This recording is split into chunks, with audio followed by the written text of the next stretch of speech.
Hey guys, thanks for tuning in. This is Sharbuckles 29-gallon Nano Reef. Some people lately have been asking me, if I could be making, videos with me talking, kind of explaining my system, how I run it, how I maintain it, and also explain a bit about, my equipment and livestock and that kind of stuff. So, taking your suggestions, here it is. This is my first video where I'm actually talking, so I hope you enjoy it. I'll try to explain everything the best I can, nice and clearly, and I hope you enjoy it. We'll start with equipment. So here we go.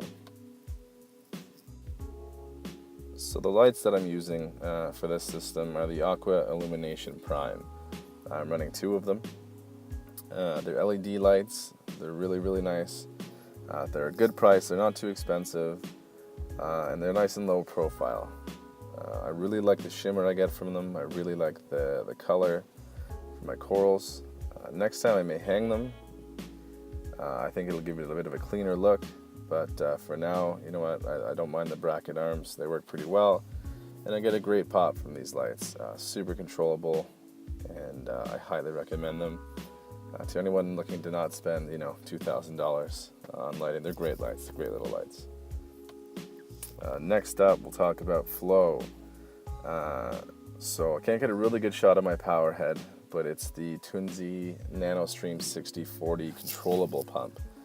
The reason why I can't get a good shot is because it's tucked in behind my rockwork in the back, and that's actually one of the biggest things I like about it, is the fact that you can really hide it behind your rockwork, but it'll still project flow over and around, and it's super controllable, and it pushes a ton of flow.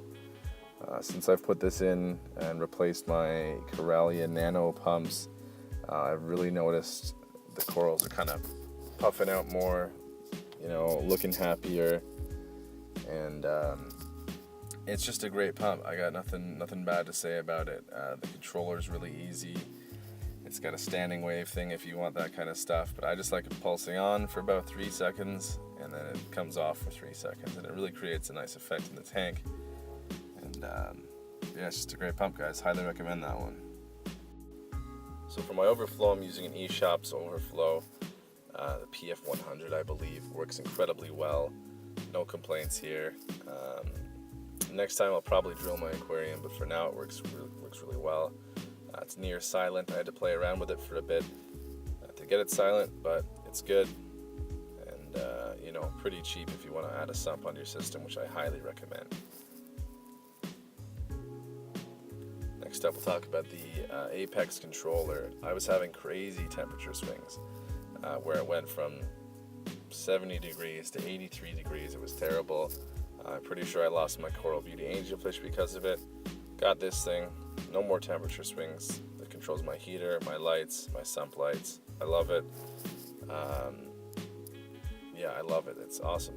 I will always have an Apex on my systems in the future. This here is just the controller for the 6040. Allows me to get a standing wave if I want it, like I said. I just got it on pulse mode right now, and it's great. It's great. I love it. I will always use their power heads from now on. No complaints.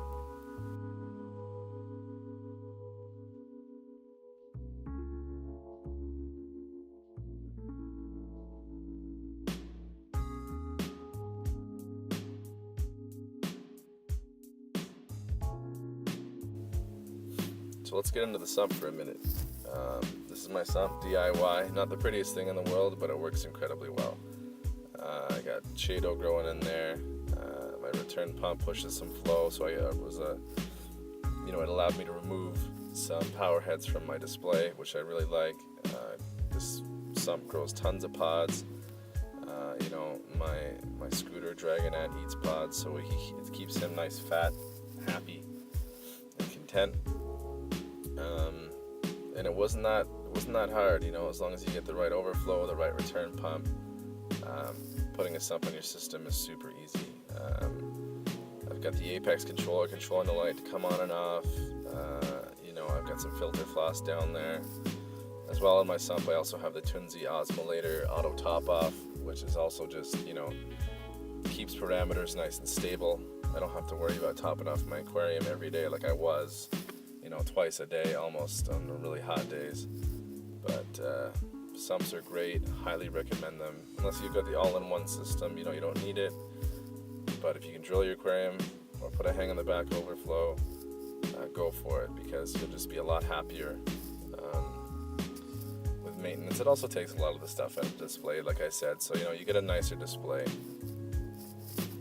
That's about it for equipment. So now I'll just, you know, show you some of my livestock and go from there. I'm not going to talk the whole way through. I'm not much of a talker, so I'm not going to talk the whole way through, but I'll show you some of my livestock, like this cleaner shrimp here, and yeah, that's it. Thanks so much for watching. I really appreciate all the support, the subscribers. You guys are great, and I'll try to make more videos like this in the future. But for now, I'll leave you with a few minutes of nice shots of my tank, and we'll see you next time. Take care.